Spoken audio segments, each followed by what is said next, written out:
Hey, what's going on, people? Your boy, man, Mike here, man. Just want to go live, man. All right, I got to go live, get my three keys to victory, as usual. But let me say this, man. Got to get this off my chest. All of you people who said Trey Young was a bust, kill him down, but how you like me now? All right, I told you guys a long time ago. If you guys follow me on Twitter, I said a while back, and actually Trey actually responded to that tweet.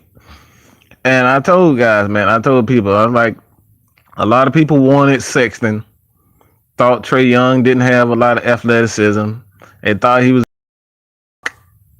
Steph Curry, and maybe he is. All right, maybe he will never be a Trey Young, but he'll never be a Steph Curry. All right, but your boy, man, your boy showed his ass. 35 and 11. All right, 35 and 11 for a rookie that doesn't have a ton of athleticism, a ton of experience, right? Finding his game. He on an exclusive club with LeBron James, Michael Jordan, Steph Curry, Allen Iverson, one of the I think amongst 4 or 5 rookies to put up 35 and 10. All right, in a game. Trey Young did that. The same guy that everyone clowned on. All right, people they clowned on. They straight clowned on this dude, and your boy put up 35 and 10. And I told you guys from the very beginning, man. All right, let these boys play. Because a lot of people come in the league, you think they're going to be good, and then this doesn't pan out. That goes for any sport, whether it's baseball, football, basketball. He put on the show. You're damn right. Trick. That's what I'm going to call you. Trick. But yeah, your boy Trey Young, man, he put on the show last night. But, man, let me get on into this 3 key to victory real fast, man. It's going to be real fast. And the first one is obviously the defensive line for the Atlanta Falcons. And they have to get after Eli and that horrible offensive line of the Giants, man. Vic Beasley, Tack, Grady Jarrett, and you finally get Derek Shelby back from his groin injury. So that should be something that's interesting, to say the least. I think Falcons definitely need a left end in the base formations where they've been getting gashed in the running game. So it'll be interesting to see how Derek Shelby plays in this game. Grady Jarrett, you're getting him back. But the Falcons have to put on. But yes, look, Matt. I call you what I want to call you, all right? I don't care what I don't care what you say, all right? I call you Trick. It looks like Trick to me, so it's gonna be Trick, all right? Trick. I didn't even think about that. Trick. Anyway, you you'll get it, man. But yeah, the first one is obviously the defensive line getting after Eli Manning, that offensive line. Second one for me has to be tackling. Tackling for me have to be the key. All right, one of the major keys. And you have a guy like Saquon Barkley, who's a running back, a phenom. He'll make things happen. He's athletic. So it's going to take a lot of game tackling for the Atlanta Falcons to win this game and keep these Giants under wraps. You don't want Odell to get too carried away. He's going to do his thing, but you can't let the running back and Saquon Barkley and yes, Matt, these new rules just you can't even touch a motherfucker now. All right, these new rules, tackling rules, guys are scared to tackle. Guys don't know how to tackle. It isn't as bad as it was in preseason, but still, you can tell these guys are still. What's good, AR-10, Sergeant AR-10. If y'all guys haven't checked out his channel, man, please check that out for him, man. Sergeant AR-10, he is another Falcons YouTuber. So check out his channel, man, please. All right. So, but the second one, obviously, is Saquon Barkley, man. And like I said, he's a phenomenal athlete.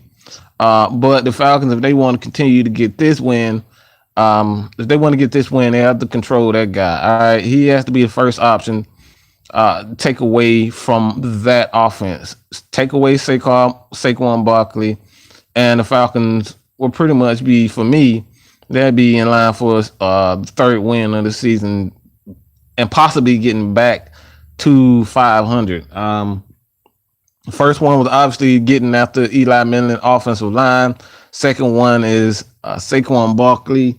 And the third one is something that I've been talking about for a while, and that's Austin Hooper. He's becoming one of the most reliable targets for Matt Ryan. I mean, I know guys love Calvin Ridley, Julio Jones, Mohamed Sanu, but you can't not think about Austin Hooper. Like I said, he's second on the team in receptions. All right, he's quietly going about his things and improving from last year's struggles. But for me, Austin Hooper will be big in this game because Giants, the defense is struggling, and I think they have a lackluster linebacking crew. So Austin Hooper should have a big day, as well as Ito Smith, Tevin Coleman against that linebacking crew. So you guys, those are three keys to victory. That's offensive line, Takk McKinley, getting off the offensive line with Eli Manning, getting after Eli Manning. Second one is tackle Saquon Barkley. And third one is getting Austin Hooper involved in the offense. But man, let me get straight to it, man. But I enjoy more. I enjoy engaging with y'all and actually talking too damn much. But I end up talking a lot longer than I expect. So I'm going to try to keep it short, about 30 minutes today. But yes, Trick, that's his new name, all right? Trick.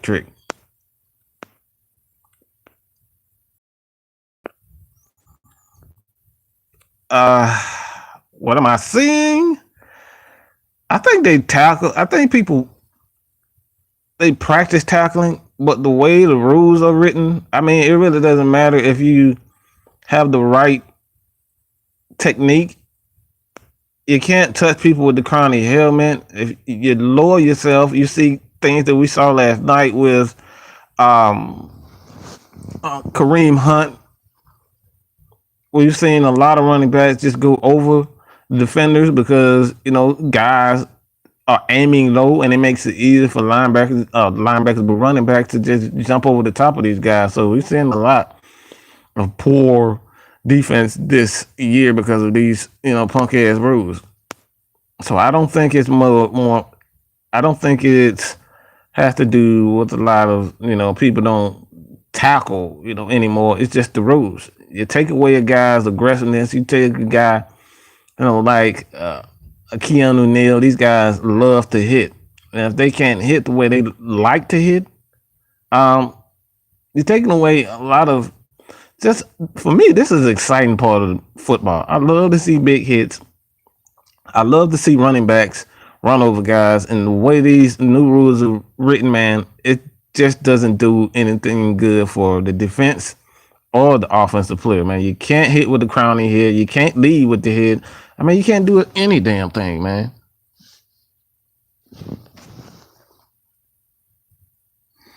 Riley and Campbell got to step up. I think Duke Riley definitely has been stepped up in a lot of ways.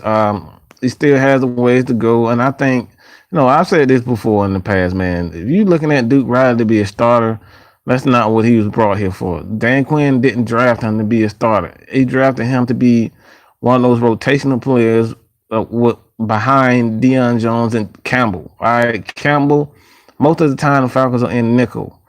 What is nickel? when you have three wide receivers and two linebackers. All right, three wide receivers, but three cornerbacks and two linebackers.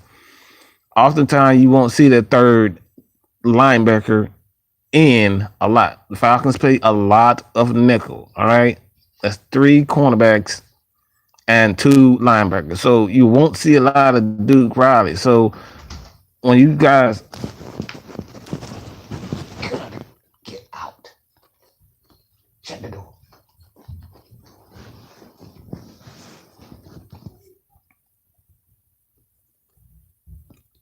Hold on one second.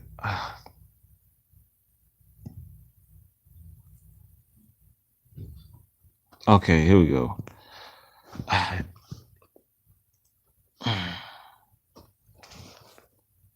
All right, here we go.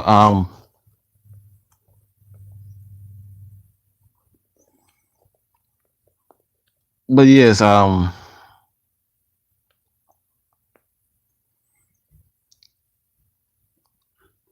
as far as Fourier Olakun is concerned, he a Duke Riley. Fourier seems to be more of the physical running linebacker that Dan Quinn likes. You won't see a lot of Duke Riley. I mean, you will see a lot of Duke Riley, but it seems like Fourier Olakun is starting to come around more than Duke Riley. He just seems like he getting a lot quicker. Only thing that Fourier needs is experience at this point. He has the physical tools. He has athleticism, and last week he had 10 tackles. So, and he pretty much was the top guy right along with Devondre Campbell in snaps. So we might see we're seeing a transition, and maybe that's just a one game thing with Fourier Olakun being the top, seeing more snaps at linebacker than Duke Riley. But again, man, I don't think Duke Riley is doing as bad as we think he is, man. Just have to, that I tell you guys all the time. Stop looking at players to be all pros, okay? That's not how any teams build players or build a roster. You don't build players to be all pros, okay? Duke Riley was never going to be an all pro, all right? We didn't bring in Grady Jarrett to be an all pro, all right? We did not have Isaiah Oliver to be an all pro, okay? Things just happen. Players play. Players are drafted to play in their role. Just like in hockey, where you have the defenseman, you have a scorer, you have the goalie, you have everyone that plays their part. All right. This applies to baseball, this applies to football, this applies to basketball. This is why I tell you guys, stop looking at guys to continue to be what they not to be what Riley was never going to be all pro, okay? If he puts it all together, he can be an all pro, but he was never drafted to be an all pro. So people have these high expectations for guys that were never here to be all stars. Even Terrell McClain, man, Terrell McClain wasn't brought in to be an all pro. He was brought in to play his role. So we have to look at that, man. Stop looking at guys to be something that they were never brought in to be. And see, Matt, man, that's exactly what it is, man. You got guys that train to do what they do, and then you completely this is what the NFL has done. You brought in a bunch of killers. All right, this is just an analogy. You brought in a bunch of killers. All right, told those guys, all right, go after people's heads, do what you do. Make sure when they come across that middle, you knock that block off. And then all of a sudden, you tell these guys, all right, we're going to change the rules, and you can't try to kill people anymore. Like, how in the hell are they supposed to? How in the hell are these guys supposed to react to that? It's going to take time, and a lot of these guys are out of position. A lot of these guys just are doing things that they were never capable of doing. Keanu Neal, he was never brought in to be a cover safety. He was drafted to knock people out. Robert Alford, he was drafted to be a cover corner. He was never that guy to be like a Richard Sherman, drafted like a Richard Sherman. And what we see at Georgia with DeAndre Baker, those physical corners, he was never drafted to be Adrian Peterson, he pretty much is an all around corner. All right, these people are drafted to do what they do best. And when we look at it, man, the Falcons, if they want to get a win today, for me, like I said, I think it starts with tackling, man. Defensive end, we already know what Matt Ryan can do in his offense. Edo Smith is definitely going to see more carries this week. For whatever reason, and I believe this to be true, it's that Dan Quinn, Steve Sarkisian just loves what they see in Edo Smith. All right, he's going to see more snaps. I think we're going to see a lot of Edo Smith. I don't think Tevin Coleman at this point, he is a weapon, but I don't think he's the guy to carry this Falcons offensive run game. So I don't know about if I were to make a prediction on, how many points the Falcons will need. I would have to say so in the neighborhood of 30 points. Hold the Giants to about, about 20 points. But again, they will have to get pressure on Eli, man. They can't afford to let him just sit back and do this thing. I mean, Eli in this point in his career is far from being elite from, what he is. But again, man, this is the NFL. You give anybody time, you give any quarterback time to sit back there and, do their thing. Yeah, it's going to be a long night. All right, we saw that last week with Jameis Winston. It was a shootout. But the Falcons, without Grady Jarrett, this guy didn't get enough pressure up the middle. So you can't afford to let Eli Manning to get comfortable standing there in the pocket and just do his thing. So Falcons have to get pressure. Grady Jarrett, Dino Sinat, Jack Crawford, these guys have to get pressure up the middle on Eli, because you get pressure on Eli up the middle, much like Tom Brady, these guys are not as effective and they kind of lose confidence. So Grady Jarrett, in the Super Bowl, Grady Jarrett got pressure up the middle. Tom Brady, guess what happened? It took Tom Brady out of a rhythm, and guys got tired, and he did what he did. But it all starts from pressure up the middle, man. Trick, I think the Falcons 40 points. I think the Giants defense, with the Giants defense, I don't think is out of the question that the Falcons score. They could very well score 40 points, because you have Sanu, have Ridley, Julio Jones, and you still have Tevin Coleman, Edo Smith on offense, and you have that killer, that silent killer is what I call him, is Matt Ryan sitting at quarterback.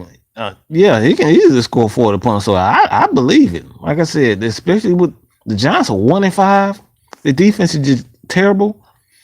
I can see them scoring 40 points easily. Lucas Stricker,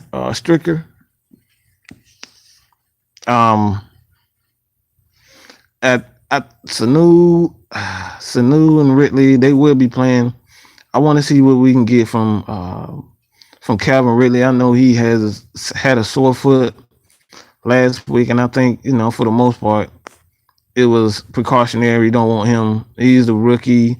You invested a first round pick in him. You don't want to get him, injured in any way. So I think they just pulled him last week. I think he's fine. And that Dan Quinn, if a guy is slow to return from injury, yeah, he will do what he did with Grady Jarrett with the ankle injury. foot injury. He keeps guys out of extra games. So I think Calvin Ridley is good to go. But again, those foot injuries are kind of tricky, man. Just you never know with a foot injury. Much like a groin injury, you just never know with a foot injury. So we'll see. Muhammad Sanu is another guy. He's been slowed by the hip pointer, the hip injury, and I think he'll be fine. But I think this is a game where the Falcons just completely destroy that Giants secondary linebacking crew. But again, man, when you give guys time in the pocket, like Eli, you can make a game a shootout. And, the Falcons, if they can continue to get pressure on Eli up the middle specifically, yeah, man, I think everything would be, cool. But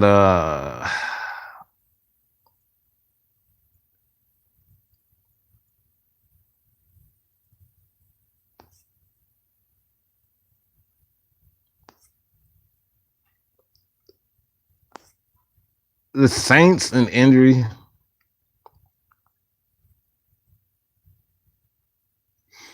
Okay. Trying to understand what you're saying. The Saints injuries.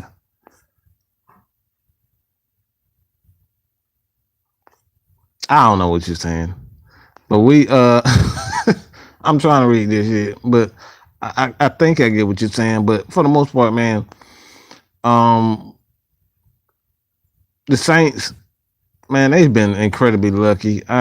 This is what football is about. It's not all about wins and losses, how well you play. Sometimes you need luck, and the Saints are one lucky ass team. All right. I mean, how in the hell you expect Justin Tucker, who's been the best kicker in the NFL for a long time, to miss an extra point?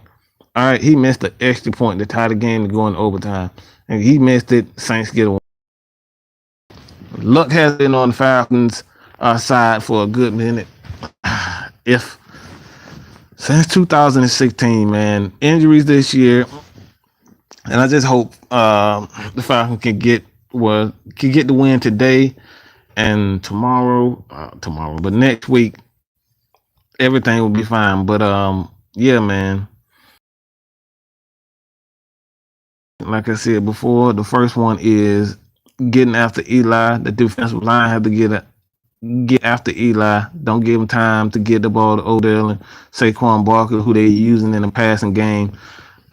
With his athleticism. Two, you have to tackle well. You don't want to give Saquon Barkley any momentum with what he can use the breakaway speed, his athleticism. So they have to game tackle this guy. All right, tackling hasn't been the best for the Falcons, but they have to tackle Saquon Barkley. And the third one is obviously for me, is obvious. They have to get Austin Hooper involved in the game and continue, his stretch where he is the second. He is second on the team in receptions. I think is 32, if I'm not mistaken. Somewhere in the neighborhood of 30. But he is the second highest behind Julio Jones as far as receptions is concerned. Get him involved in the red zone where he has become a target. So those are my three keys to victory. Let me know what you guys think about this, man. I'm about to get ready for this game. You guys can check me out, man, either on Twitter at Mad Mike Sports, man. Have a project that I'm working on right now, coming up with a new radio network where we can talk Atlanta Falcons football and have a host of other people from YouTube, a lot of analysts who work for Dirty, Blogging Dirty, that website, hoping to get a lot of people involved in this new network as well as other things. Working on that. So you guys stay tuned for that, man. But your boy Mad Mike is out, man. Peace.